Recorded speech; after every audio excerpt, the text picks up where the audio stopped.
For 9 days straight, a 220-pound English Mastiff sat on the same porch in a quiet neighborhood outside Boise, Idaho.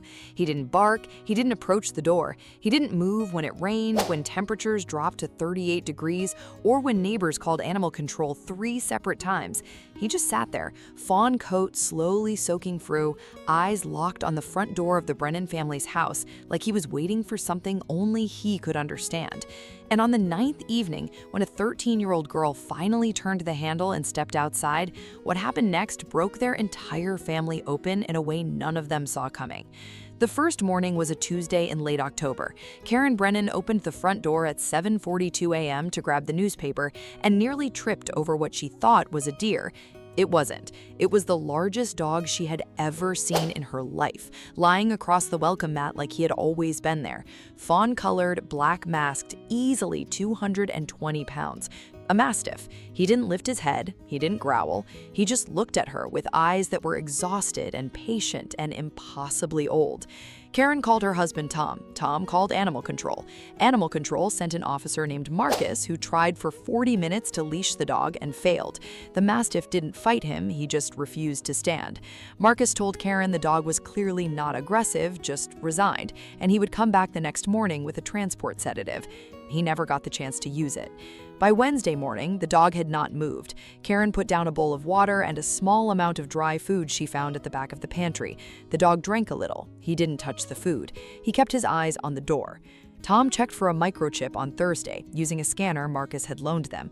The chip lit up immediately, registered to a man named Devin Holloway, address listed 11 miles away in Eagle. Tom drove there that afternoon. The house was empty, foreclosure notice on the door. A neighbor told Tom that Devin had moved out 2 weeks ago in the middle of the night, and yes, there had been a giant dog, and no, nobody had seen Devin take him. The Mastiff hadn't been lost, he had been left behind. Somehow, he had walked 11 miles in 2 weeks, ending up on a stranger's porch. The vet would later find the evidence written into his body: cracked paw pads, burrs in his coat, a small wound on his shoulder that had partially healed. Tom got back in his car and didn't say anything for the entire drive home. Later, Tom would learn that Devin had been losing the house for months, that he had a history of getting big dogs and abandoning them. This Mastiff was the 3rd dog he had left behind in 3 years. This one had walked away. By Friday, the 3rd day, the dog had developed a routine that nobody told him to follow. He sat upright every morning at 6:15 a.m. facing the door. He shifted to lying down around noon. He stood and stretched once at 4:30 p.m., circled exactly twice, and lay back down. He drank the water Karen brought him. He still wouldn't touch the food. He had not made a single sound in 3 days. Haley Brennan, 13 years old, watched all of this from the kitchen window. Haley was a quiet kid, the kind of kid who read books at recess, the kind of kid whose mother worried about her in ways she didn't know how to articulate. 8 months earlier, Haley's grandmother Margaret had died of pancreatic cancer. The grandmother who had raised her on weekends, who had taught her how to bake bread on Sunday mornings, who had been the only person in the world Haley had ever told everything to. The funeral was on a Wednesday, in February. Haley did not cry once.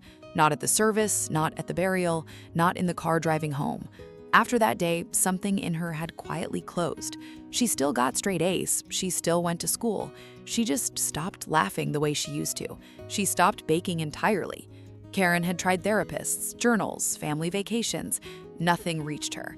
But on the 4th day, Haley came downstairs in her pajamas at 5:47 a.m., walked to the kitchen window, and looked out at the Mastiff for 22 minutes without moving. Then she went back upstairs without saying a word. She did the same thing on the 5th day and the 6th. On the 6th night, Tom sat at the kitchen table at 2:14 a.m. with a cup of coffee gone cold and watched the dog through the window. The Mastiff was lying in the same position he had been in 14 hours earlier.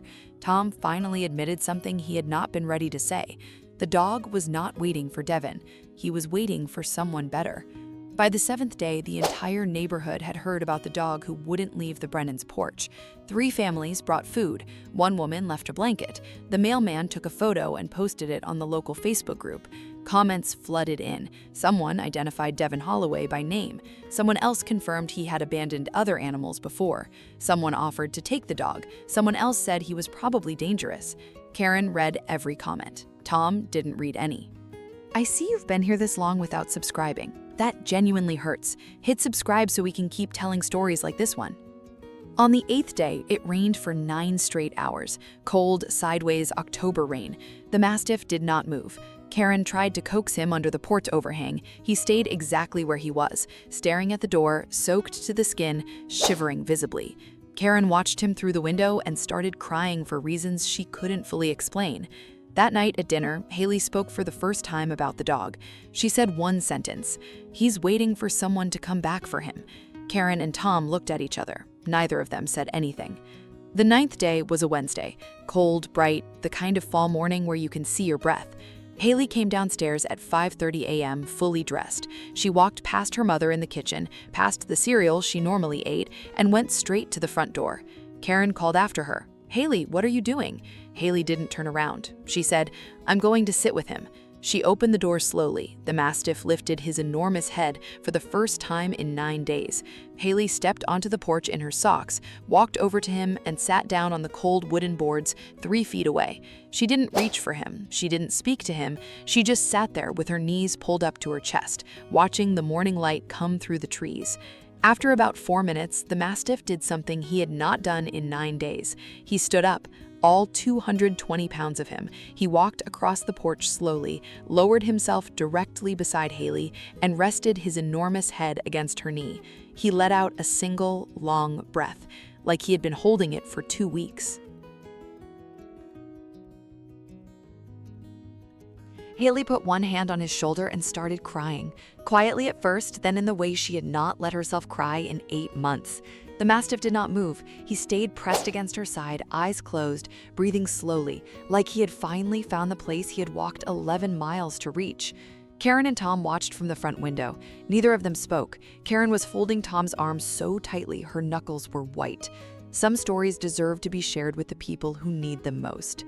They named him Atlas that afternoon. The vet estimated he was about 5 years old, severely underweight, mildly hypothermic, paw pads cracked from walking on concrete and gravel for too long, but otherwise healthy, otherwise ready. The vet said it was a miracle he had survived 9 days outside in October weather. Tom told her quietly that he didn't think it was a miracle. He thought Atlas had just refused to die before he found her. The first weeks were strange.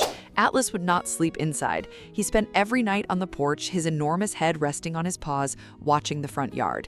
Haley slept on the couch by the front window, so he could see her through the glass. By the 3rd week, he agreed to come inside for dinner. By the 5th week, he started sleeping in the entryway. By the 8th week, he was at the foot of Haley's bed every single night. On the night Atlas first slept on her bed, Haley woke up at 3:14 a.m. to find his enormous head resting against her chest, his eyes open, watching her breathe. She didn't move. She just watched him watch her, and in those quiet minutes, she understood something she could not yet put into words. He was not the dog who had been broken. He was the dog who had been patient. He still went out to the porch every morning at 6:15 a.m. and sat upright facing a road for exactly 17 minutes before coming back inside. Karen thought maybe he was watching for Devin. Haley thought maybe he was just remembering. Tom thought maybe he was thanking the porch for keeping him alive long enough. A month after Atlas joined them, Devin Holloway showed up at the door. He had heard from someone that the Brennans had his dog. He wanted him back. Tom met him on the porch, blocked him from coming any closer, and said one sentence: "He's not yours anymore." Devin argued. He raised his voice. Atlas, sitting beside Haley inside the house, didn't even stand up. He just looked at Haley, who put one hand on his back, and he didn't take his eyes off her face the entire time. Devin left without him. Today, Haley is 14, Atlas is 6. He still sits on the porch every morning. He still sleeps at the foot of her bed every night. Haley laughs again, not all the time, but enough that Karen sometimes hears it from the kitchen and has to put down whatever she's holding.